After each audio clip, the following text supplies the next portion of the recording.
Hello ladies and gentlemen, and welcome back to Building a Nation with Team Canada. And today we are going to take a little break from the national team, and we're going to check in with Vancouver and with the rest of Major League Soccer, specifically focusing on the Canadian teams in Major League Soccer. So let's take a look at the competitions. This is what it's all about.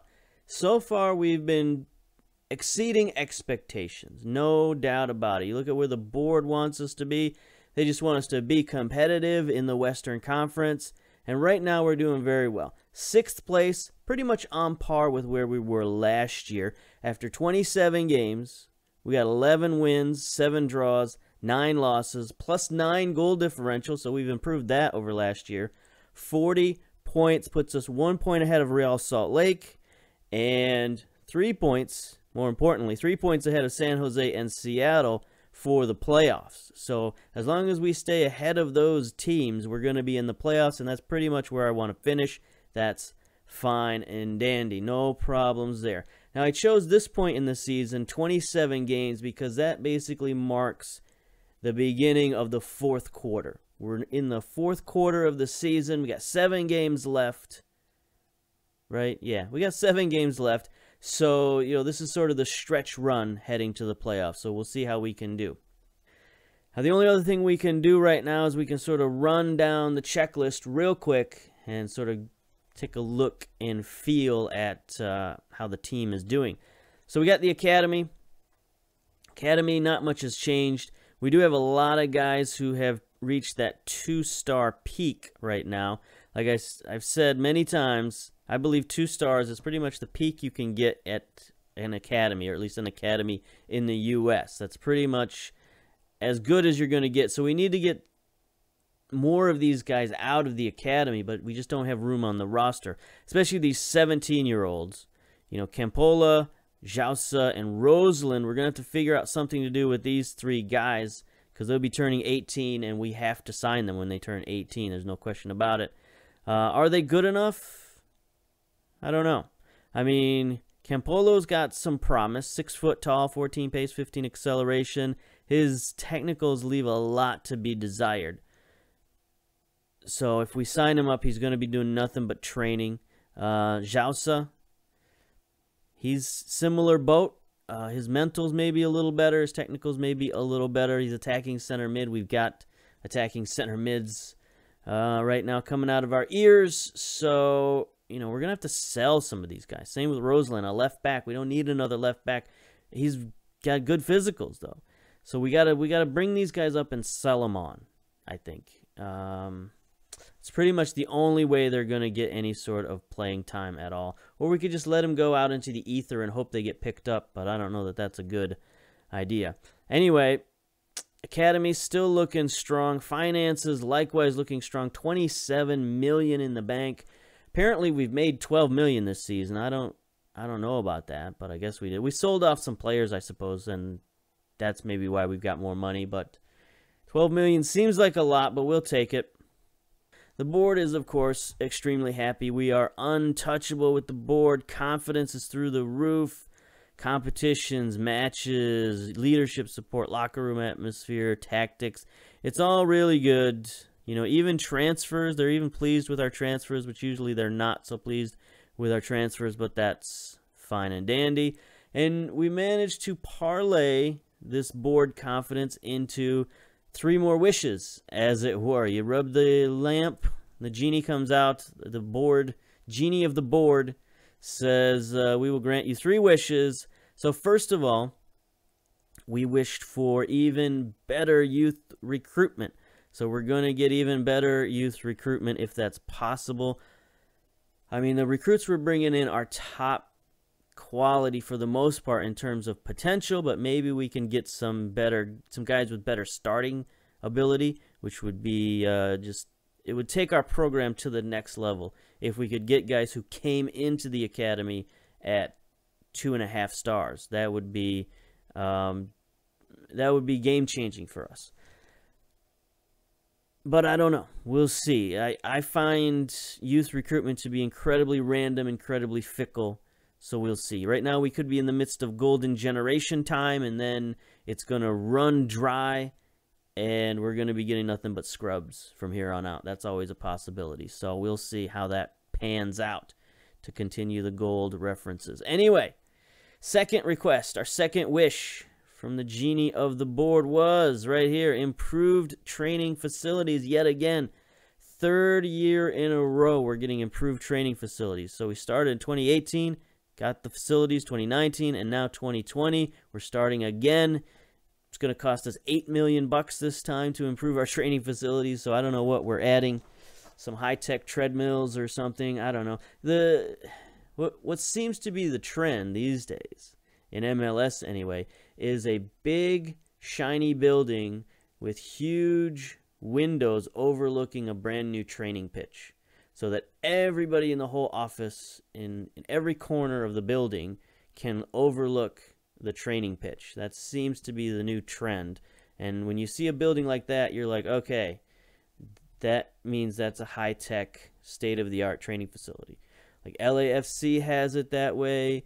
Who's the other new team? I think not Cincinnati. Minnesota, I think their new training facility is going to look the same way. It's just the trend. What can I say? It's the trend. So we're going to get some windows put into our training facility, and that's going to make us, top notch. Then for our third and final wish, we wished for more coaches. So you can see our Vancouver coaching staff is up to 9. So I asked for more coaches, and they actually gave us 2 new coaches. So that's outstanding. We're up to 5 general coaches now. We've got the assistant coach, head coach, 2 fitness coaches, 2 goalkeeping coaches, and 1 head of youth development. So we're looking pretty good in terms of coaching. As you can see, coaching comparison, we're the best in the league in everything. Goalkeeping, everything. Everything's top. We are top. We are top of the league. We are top of the league. Anyway, so we've done everything, right? We've done finances, club board. Did we go through the transfers? I think maybe not. I think I went through the transfers in my mind, but I didn't go through the transfers with you. So we'll do it again just in case. Yeah, so we made a few transfers here and there.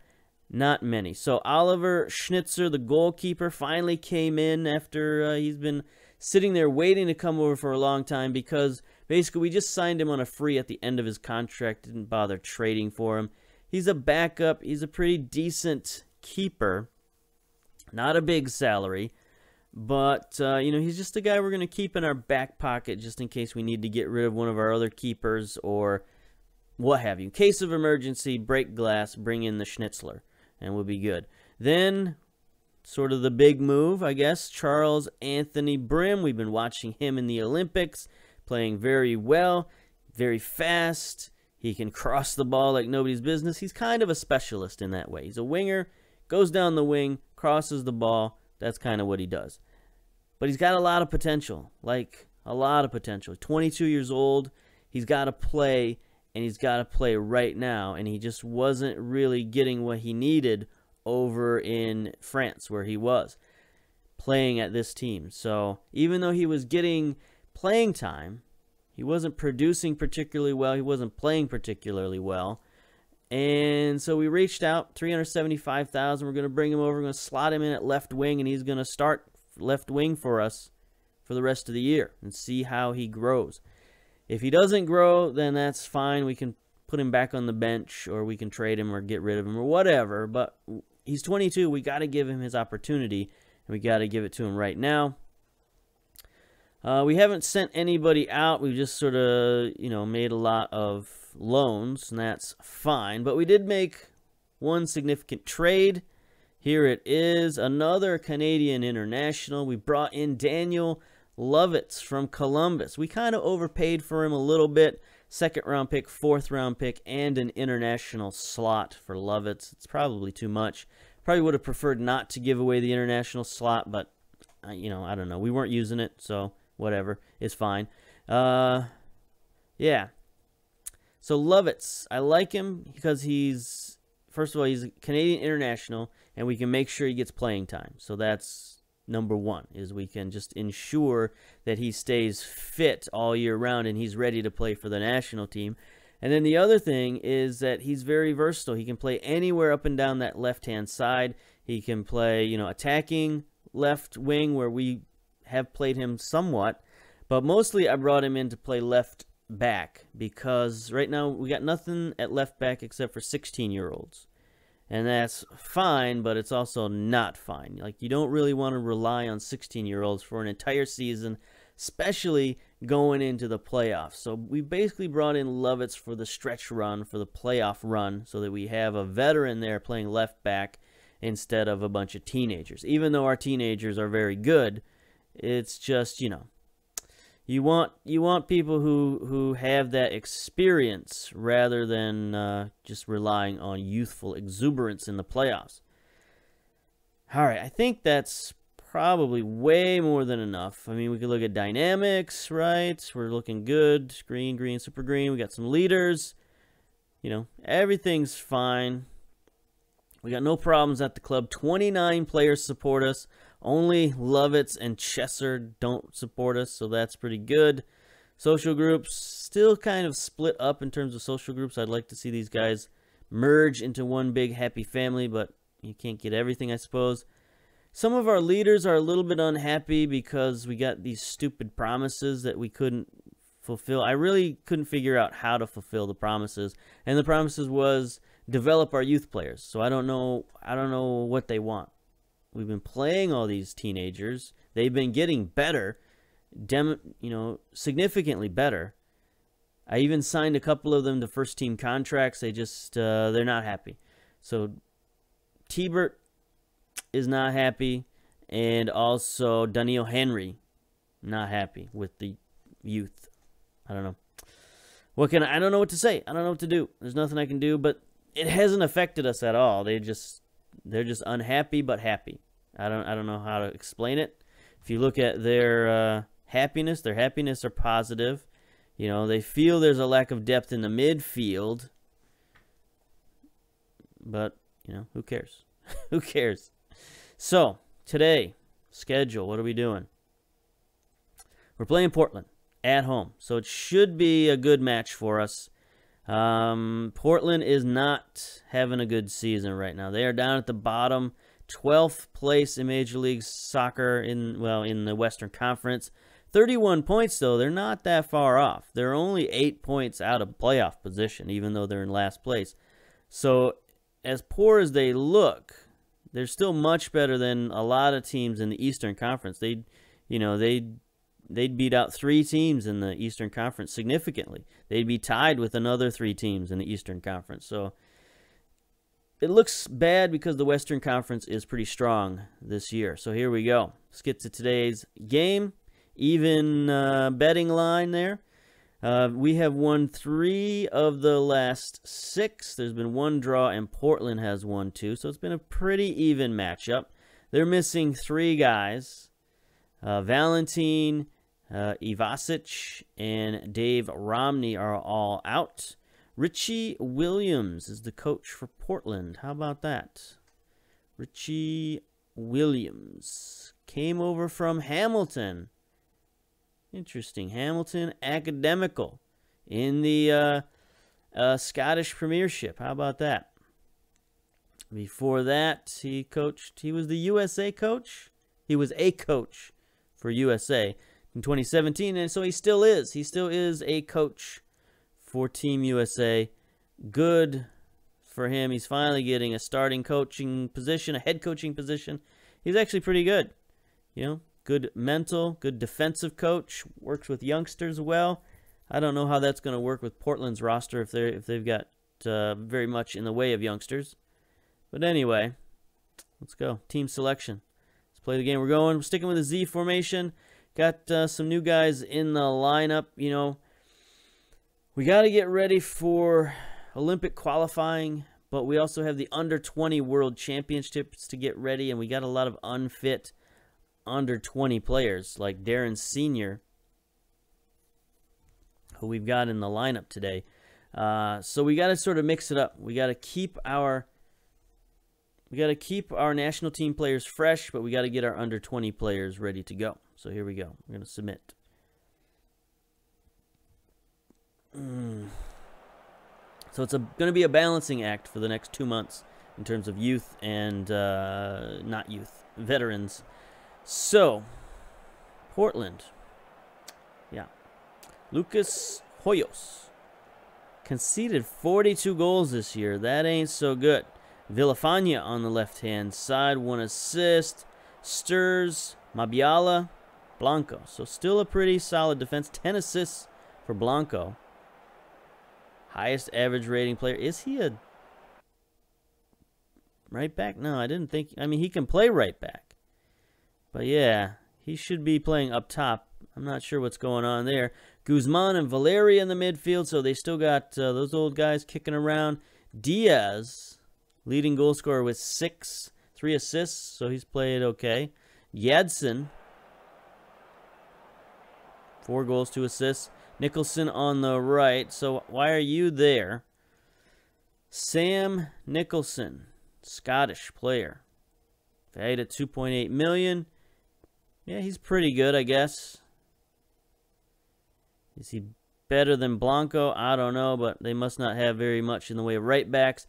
And then Milano up front. Lucas Milano, top goal scorer, 6 goals on the season.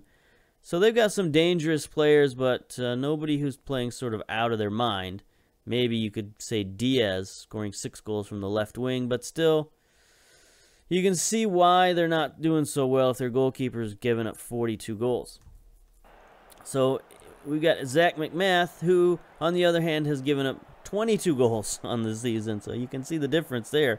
You know, we're in what, 6th place in the Western Conference, and our keeper has only given up 22 goals. So that's a huge difference.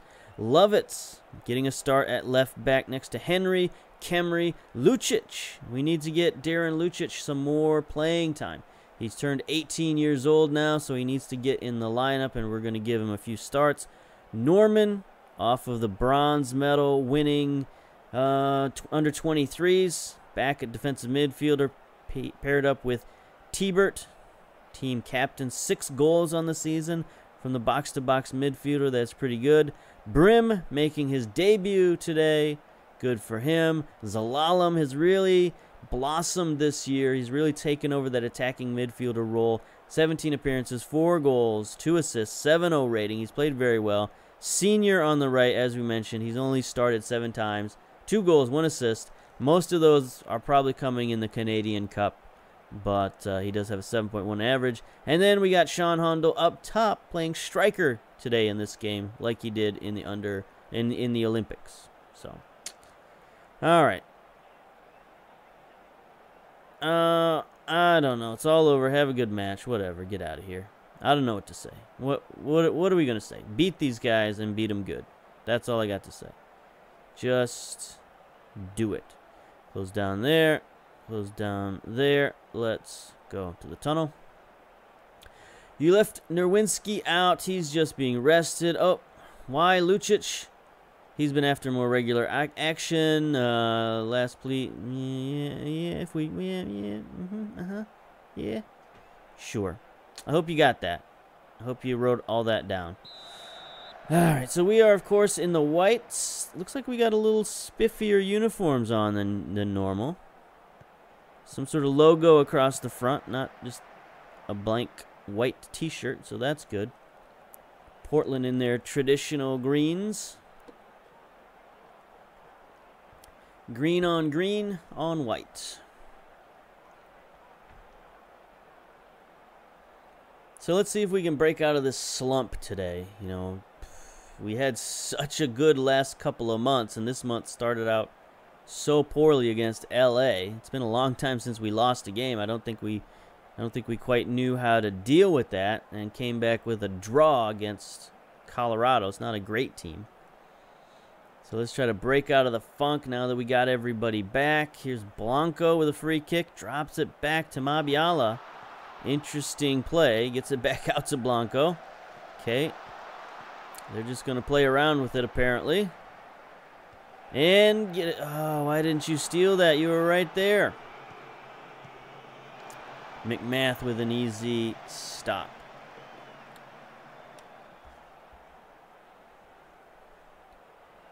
So we got some decisions to make this offseason. There's a lot of guys out there we can bring into the team, but I don't know how many guys we can send off the team. So we got issues. We're going to start running into salary cap issues here real soon. We're going to start running into just general roster limits. So we're going to have to make decisions on some of these guys. Get rid of them. There's a missed tackle in the midfield. Nicholson, his shot deflected, but Valeri is there in the midfield. Guzman. Portland seems to be getting all the action at the beginning of this game. 30 minutes down already. Norman with a tackle and a goal from Diaz. So, what's this? VAR. What's he checking on? Is he going to check and see if one of these guys is offsides or what? So we got the rare double tackle. Norman and Lovitz tackle the same guy. What could there possibly be?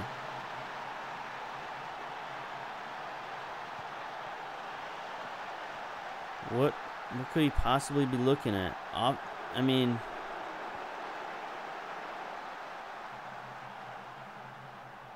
what happened? Okay. I was going to say he was offside a half an hour before he shot the ball.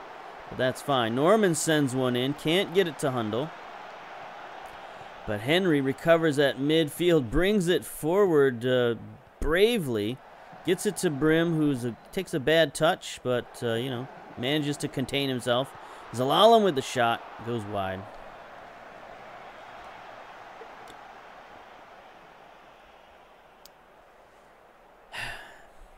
I don't like it when we're getting down early. We might have to mix things up with the Z formation again. It's, I think the other teams are starting to catch on, honestly. So there we go. There should be a turnover. There's Kemry, gets it forward to Hundle. Looking around. You know, our strikers aren't scoring. That's one thing I'm worried about. Here's Senior. The youngster, it's deflected, but he makes... There we go. Back post, the deflection goes to Brim. And he gets his first goal with the team in his debut. Celebrates with the crowd in front of the Portland fans, I believe. There we go. Senior, I mean, not the prettiest cross you've ever seen, but it goes to the right guy at the right time, and he plants it in the back of the net. So there we go. If your strikers aren't scoring, then your wingers probably should. Norman's booked again. Norman's been getting a little rambunctious. He was a little bit rambunctious in the Olympics. You know, we want him... I don't know that we want him to be a destroyer. Valeri gets a shot on target. Guzman recovers, but Henry is there defensively. I feel like Norman should be a little bit more of a finesse player. I don't necessarily know that he's the destroyer type. You know, he's not a Piet who's just, I mean, that's all he does. I think he's got a little more in him than that, is what I'm trying to say. Anyway, 10 fouls, 9 shots. Not good when we have more fouls than shots. It's not quite as ridiculous as it was in the Olympics, but still. Still, we evened it up before halftime. That's what's most important. So let's take a look at the tactics. Should we dial it back in terms of, you know, pressing and tightly marking and all that stuff? It's not like we're stuck in even. It's just, you know, we're a little out of control. Norman especially. Take a look at old Stormin. Norman, I mean, his aggression is only 10. So I don't really know why he's throwing himself around like that. Maybe we should give him like the don't throw yourself into tackles, because he's only got 10 tackling is what I'm really getting at. So I'm trying to actually train him up to be T-Bert's replacement and put him at box to box. So you know what? Let's do that. How about we do that? Switch him around. Put T-Bert at defensive midfielder and Norman up at box to box. There we go. Dressing room. That's tactics. We talked our way through it. Keep going. You can win this one. Yeah, sure. Here we go. Just got to talk it out sometimes. And the answer will reveal itself. Portland did have 53% of the possession. Hoyos with a strange goal kick. Like, why did he put the ball there? Why not at the top of the box? I don't know. But at any rate, Portland gets possession at midfield. They're hounded there, but drops it back. Mabiala sends one ahead. Can't beat Lovitz. That's why Lovitz is there. Give us that veteran presence on the back line. Now here's Brim trying to take it forward. And the other good thing is Lovitz can also get forward himself. And he can give us another attacking option. Brim, especially if Brim likes to get inside like this. He goes around a man and he's fouled. That's going to be a penalty. Going to go to VAR, but that was well inside the box. That screen right there, that screen is going to show us. Guzman reviewing the footage. Yeah, he doesn't quite look like he's looking at the screen. Okay, there we go. Get out of his way. Here he comes. VAR says he awards the penalty, of course, just like we knew. Oh, I didn't see who was taking the penalty. Zelalem. Okay. I guess. Why not? We'll let him do it. The young American steps up, and he's stopped. We're cursed when it comes to penalties. Same thing happened in the Olympics, except for the final one that we took. But we had 2 stopped in the Olympics. That's just outrageous. So game remains 1-1, but here's Senior. Tries to thread the needle to Hundle. Loses it. Milano, he's got a player ranging forward if he can hit him. He's got 2 players going forward. Diaz, oh, great stop from McMath. That should have been a goal. He had 2 players wide open in front of net. Blanco, corner. Sends it to nobody. That's good. I like that.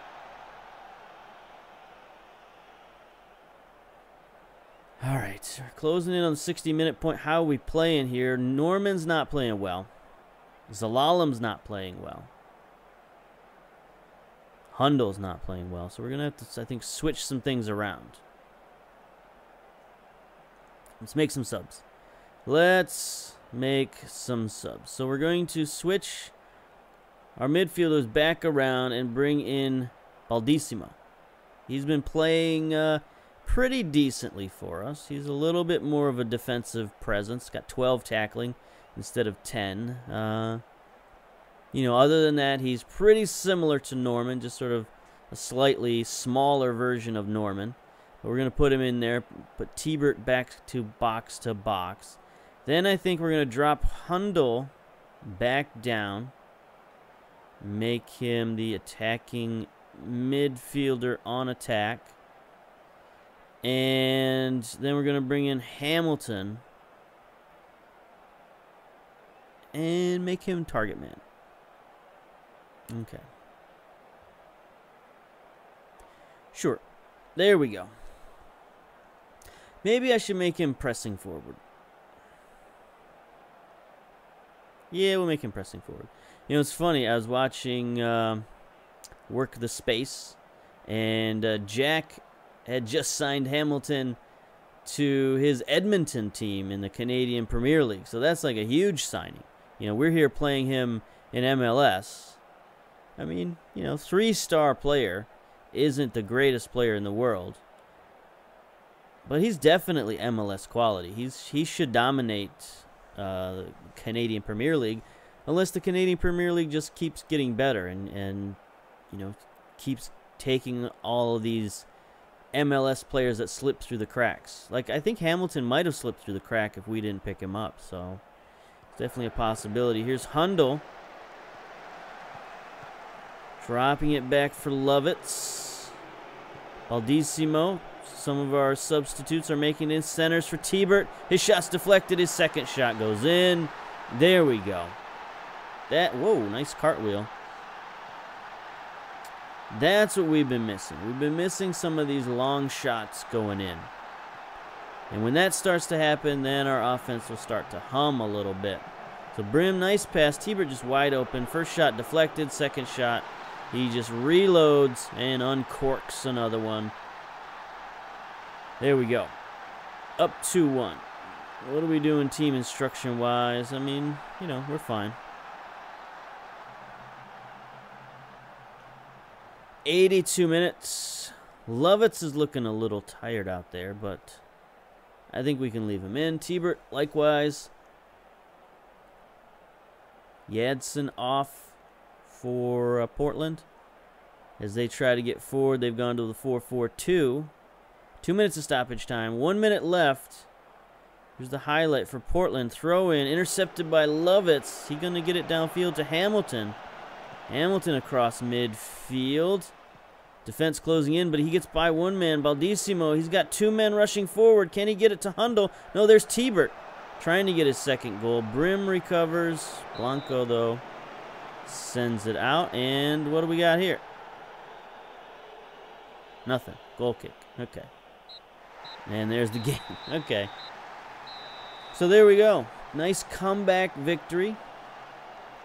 2-1. That's what we've been looking for. You know, maybe we got a little lucky. But you know what? Sometimes you need a little luck. So, dressing room, pep talk. Good win. Well done. Who got the player of the match there? Nobody on our side, apparently. Norman? No.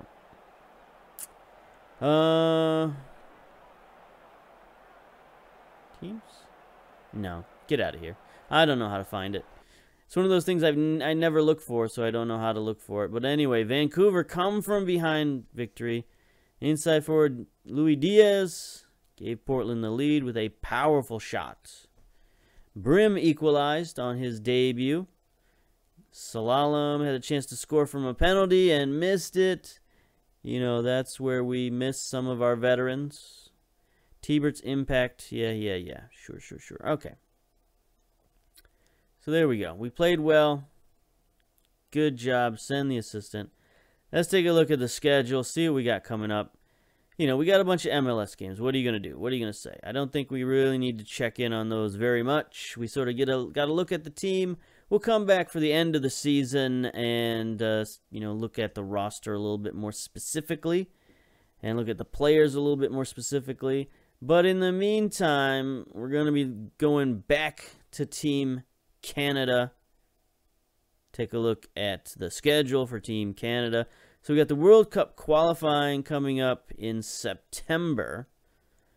Under 20 matches. We got a bunch of internationals. And then we've got the under 20 championship. North American championship or some sort of championship. I don't think I'll be doing the under 20 games. Unless there's real big outcry for the under 20 games. But, I mean, we should beat all these teams. Bahama, Belize, Guatemala, Martinique, Suriname. Like, we should just beat all these guys. So I don't think we really need to watch them. And we got to give, you know, our under-20s coach something to do.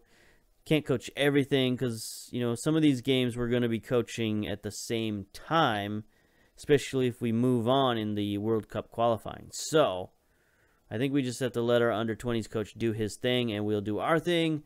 And we'll come back for those things in later episodes. So we'll come back in September for a pair of games against Barbados.